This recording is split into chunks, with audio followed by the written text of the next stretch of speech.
করলেন যার ধ্যান ধারণা শহীদ রাষ্ট্রপতি জিয়াউর রহমানের সুযোগ্য পুত্র রিজভী ভাই।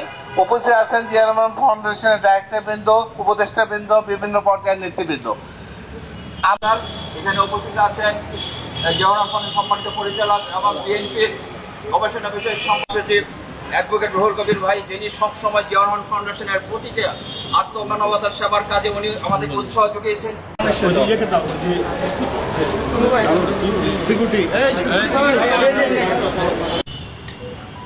উপস্থিত দেশের জ্যেষ্ঠ চিকিৎসকবৃন্দ, হারুন ভাই সহ আরও যারা রয়েছেন তাদের সকলকে এবং বিএনপির গবেষণা বিষয়ক সম্পাদক জাতীয় নির্বাহী কমিটির কৃষিবিদ শামীমুর রহমান শামীম সহ সকলকে ধন্যবাদ জানাচ্ছি যে তারা এমন একটি মহতী উদ্যোগ নিয়েছেন যেটা আজকে নতুন না, সব সময় এই উদ্যোগ তারা গ্রহণ করে থাকেন।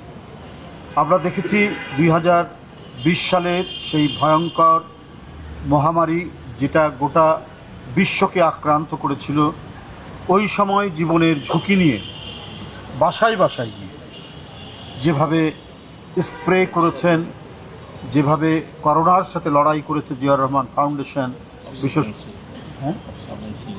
অক্সিজেন সিলিন্ডার সহ আরও বিভিন্ন যে করোনার যে সরঞ্জামাদি যেগুলো তারা সরবরাহ করেছেন। আমি নিজেও ভয়ঙ্করভাবে করোনায় আক্রান্ত হয়েছি।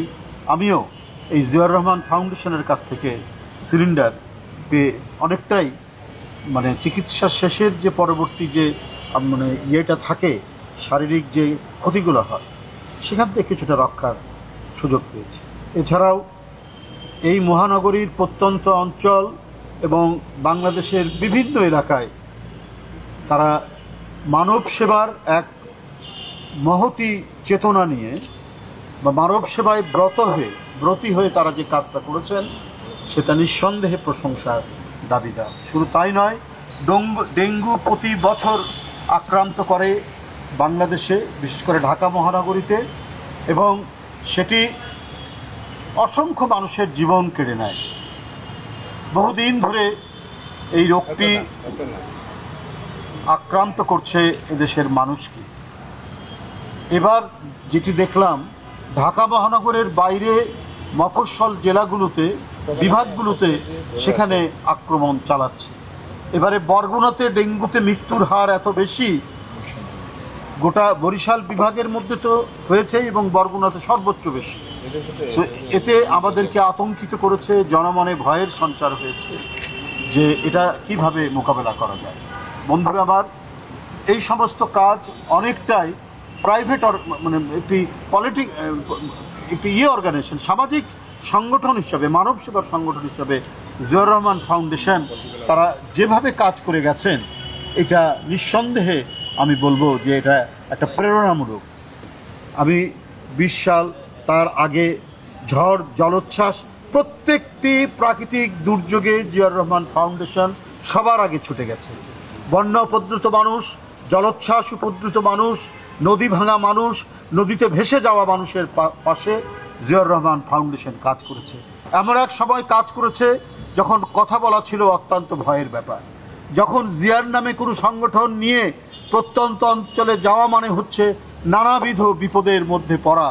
সেই বিপদ শুধু প্রাকৃতিক দুর্যোগের কারণে নয়, এটা হচ্ছে মানব সৃষ্ট শেখ হাসিনার ফ্যাসিবাদের যে আক্রমণ, সেই বিপদ। পুলিশ গ্রেপ্তার করতে পারত, পুলিশ বাধা দেয় মাঝে মাঝে, এবং এই যে মানব সেবামূলক কাজ, মানুষের কাছে ত্রাণ পৌঁছানো, সেটাতেও ভয়ঙ্কর রকম বাধা দিয়েছে ফ্যাসিবাদী শাসনের সেই ছবলের মধ্যে। এর মধ্যেও তারা কাজ করেছে বন্ধুরা আমার, এর মধ্যেও তারা ছুটে গেছে একবারে গ্রামাঞ্চলে, প্রত্যন্ত অঞ্চলে, নদী ভাঙা মানুষের কাছে তারা কাজ করে গেছে একের পর এক। এরপরে এসেছে 2020 সালে করোনা, ভয়ঙ্কর করোনা। ওরই মধ্যে জীবনের ঝুঁকি নিয়ে এখানে যারা দাঁড়িয়ে আছেন তারা অনেকেই করোনা আক্রান্ত হয়েছেন এই কাজগুলো করতে। যাই হোক, এই পরিস্থিতির মধ্যে তারা আবারও নতুন করে কর্মসূচি গ্রহণ করেছেন। বন্ধুরা আমার, আমরা এই মুহূর্তে চেয়েছিলাম, সবাই চেয়েছে, দেশের মানুষ চায় যে যারা জুলাই আগস্ট আন্দোলনে একটি ভয়ঙ্কর রক্ত পিপাসু ফ্যাসিস্টকে পতনে যারা কাজ করেছেন, যাদের সন্তানেরা জীবন উৎসর্গ করেছে, যে সমস্ত শ্রমিক ভাইরা, রিক্সাওয়ালারা জীবন উৎসর্গ করেছে, এত উৎসর্গীকৃত প্রাণের পরে যারা আন্দোলনে ছিলেন সেই সমস্ত রাজনৈতিক দল, চিন্তা এবং মতের মানুষের মধ্যে একটি ন্যূনতম ঐক্য থাকবে। কিন্তু আমরা দেখেছি কার সুতার টানে, কার চক্রান্তে আজকে টার্গেট করা হয়েছে বাংলাদেশ জাতীয়তাবাদী দল বিএনপি। এটা আপনারা নিশ্চয়ই দেখেছেন। আমরা জুলাই আগস্টের পরে হ্যাঁ এমন কিছু দৃষ্টান্ত দেখিয়েছেন ছাত্ররা এবং এদেশের মানুষ, গণতন্ত্রকামী মানুষ। আরে 4 দিন সরকার ছিল না, 9 তারিখে সরকার গঠন হয়েছে, 8 তারিখে সরকার গঠন হয়েছে, 5 তারিখ থেকে এই ঢাকা শহরে চুরি ডাকাতি কিছু হয়নি। ছাত্ররা, সাধারণ মানুষরা রাস্তায় দাঁড়িয়ে তারা পাহারা দিয়েছে। তো এই যে একটা মানুষের ঐক্যের যে ফল কত চমৎকার হতে পারে, আইনের শাসন এবং শৃঙ্খলা কত দৃষ্টান্তমূলক হতে পারে, উৎকৃষ্ট দৃষ্টান্তমূলক সেই যে প্রমাণ তারা দেখিয়েছেন। তারপরে আজকে বিভেদ বিভাজনের বিষয়টি আসলো কেন? সেই আন্দোলনের পথ ধরে পরবর্তী পর্যায়ে মব কালচার আসলো কেন? এটা কেন এই প্রক্রিয়াটিকে, কেন এই ধরনের প্রাণঘাতী, অমানবিক, মানবতা বিরোধী একটি কাজ তৈরি হলো? এটা তো আজকে যারা নতুন রাজনৈতিক দল যারা করেছেন, বিশেষ করে তরুণরা, তাদেরকে তো এই বিষয়টা আজকে বলতে হবে, জানাতে হবে। কেন এই বিষয়গুলো আজকে আসছে? কেন মাজারে বাজারে আক্রমণ করা হলো? কেন মহিলা ফুটবলের উপর হামলা এবং এটিকে বন্ধ করে দেওয়া হলো? এই সমস্ত ঘটনা তো একটি নতুন করে একটি স্বাধীন দেশ, যেখানে জন আকাঙ্ক্ষা হচ্ছে গণতন্ত্র, যেখানে প্রত্যেকটি মানুষের অধিকার রয়েছে, সেখানে মাজারে হামলা হবে কেন? এই সরকারের সময়, শেখ হাসিনার পতনের পরের সরকারের, যে সরকারের প্রতি সকলের আস্থা রয়েছে, যে সরকারের প্রতি সমস্ত গণতন্ত্রকামী মানুষের আস্থা রয়েছে, সেখানে এই কাজগুলো হবে কেন? সেইখানে মহিলা ফুটবল টুর্নামেন্টে কেন আঘাত করা হবে, হামলা করা হবে? এগুলো তো আজকে সবার কাছে একটি বড় প্রশ্ন হয়ে দেখা দিয়েছে।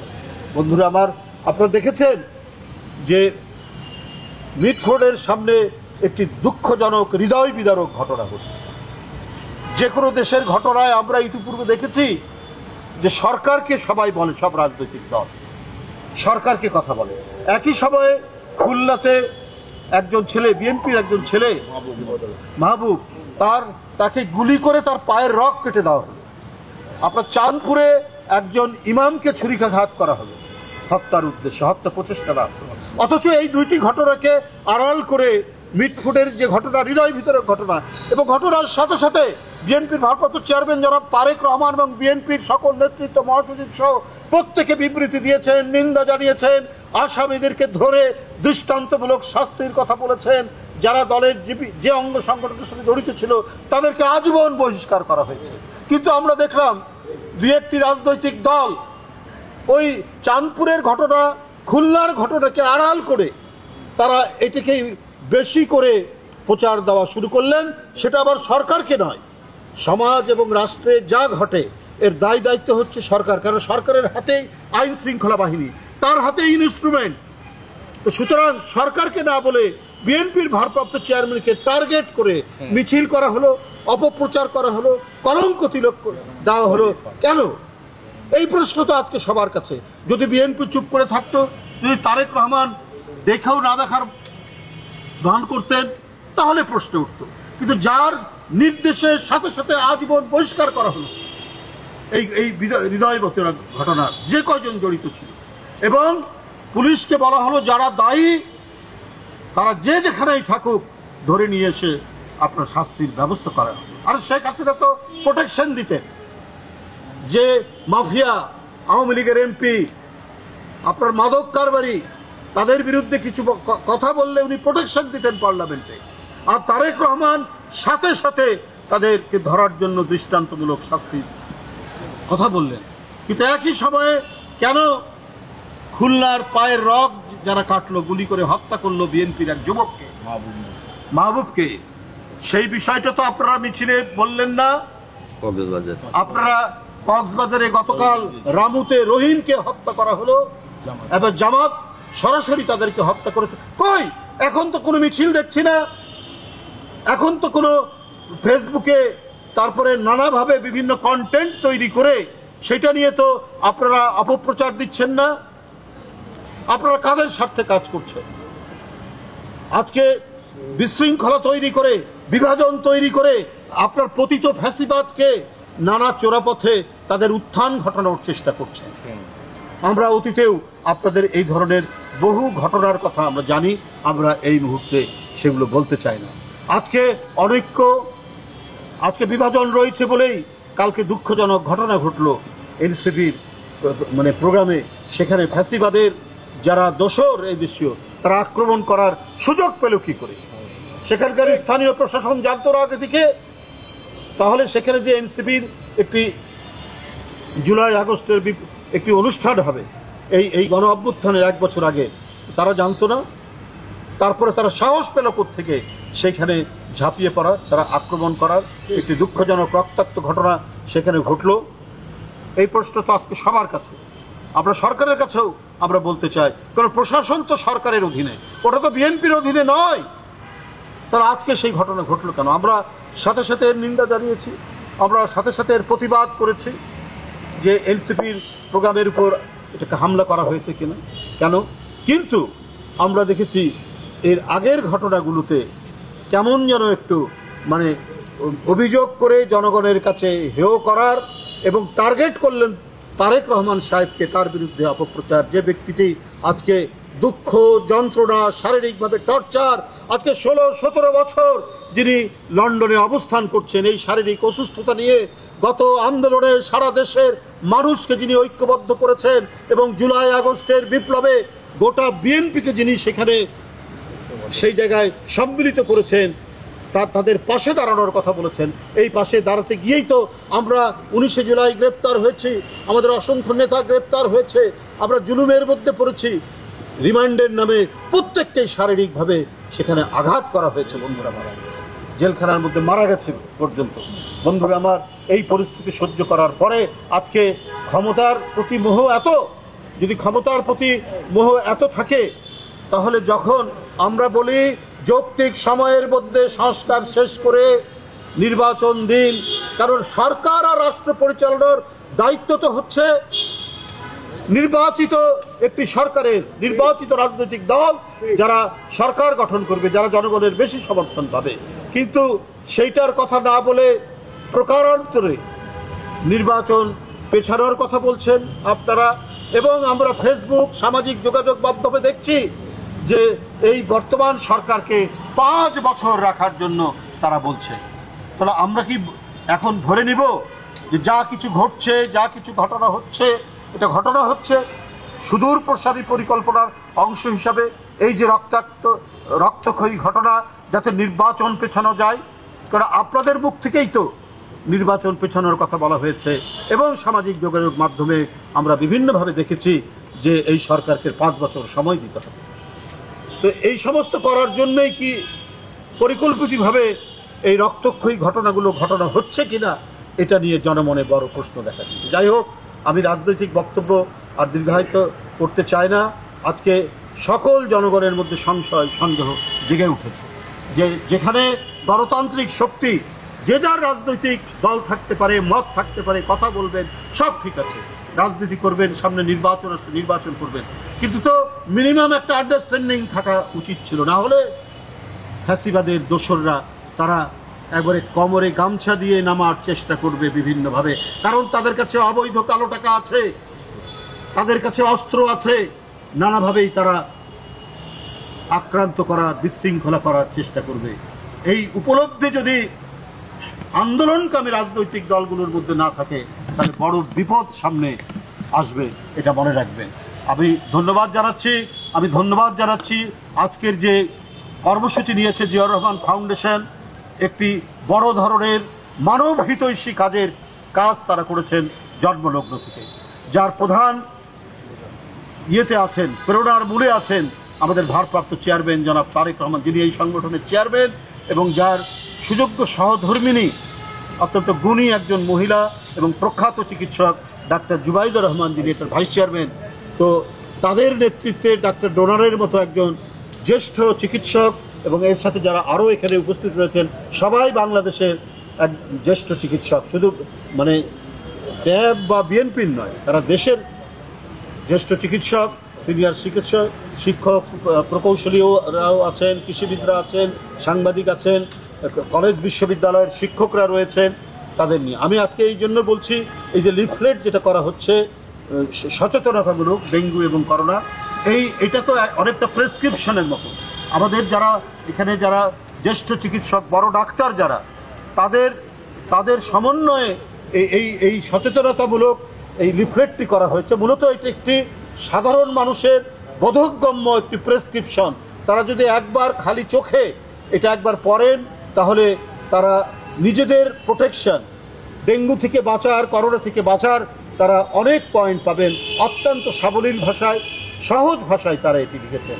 আমি জিয়াউর রহমান ফাউন্ডেশনের আজকে তাদের যে কার্যক্রম শুরু হলো, সাধারণ মানুষকে সচেতনতা এবং তারা যেভাবে এদের সহায়তা করা, অত্যন্ত নিম্ন আয়ের মানুষদেরকে মশারি দেবেন এবং আরও যে স্প্রে করছেন গোটা আমাদের এলাকায় এলাকায়, মহল্লায় মহল্লায়, এই মহতি সামাজিক উদ্যোগের জন্য তাদেরকে ধন্যবাদ জানাচ্ছি এবং তাদের এই কর্মসূচির আমি শুভ উদ্বোধন ঘোষণা করছি। সকলকে ধন্যবাদ।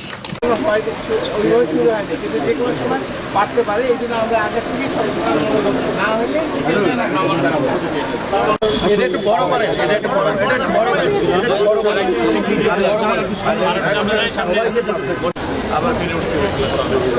না এখন বাইরে উঠে আসলো।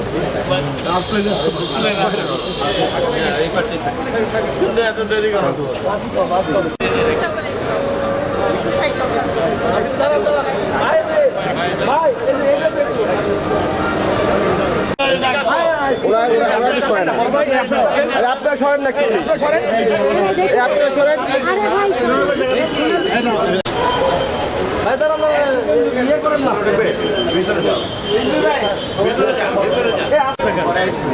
কি করবেন লেখা আছে,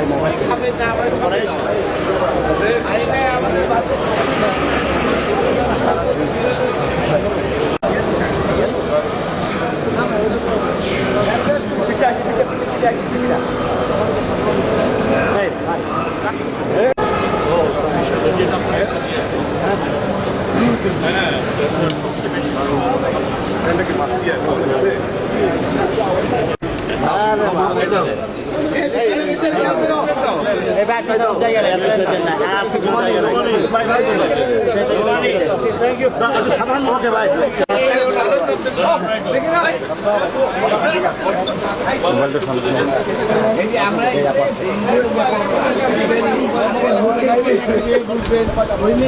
সবার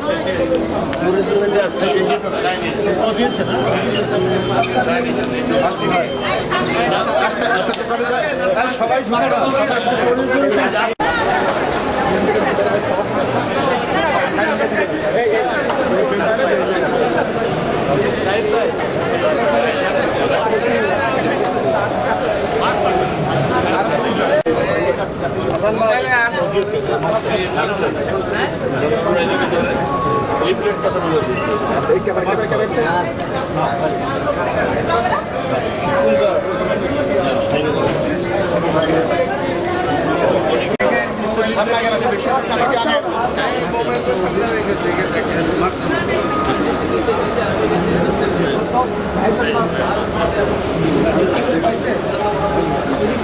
লাইটটা বন্ধ করতো ওই হঠাৎ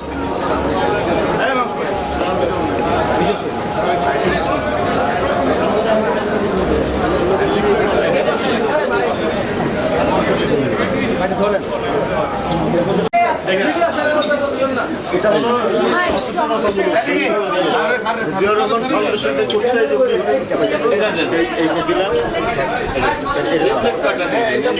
পড়লে অনেক কিছু জানা যায়। এটা করছে আপনাদের ডেঙ্গু এখন করোনা যদি না হয় সচেতনমূলক ভাবে আরো হয়েছে কিনা সেটা কি এটা লেখা আছে, এটা সহজভাবে লেখা আছে, জাস্ট পড়লেই হবে। সব ডাক্তাররা মিলে এটা করছে, বড় বড় ডাক্তাররা মিলে পাঁচটা দিলে হয় না? ঠিক আছে আপনারা পড়বেন, আমি ধন্যবাদ থেকে দিয়ে ভাই এবার আমরা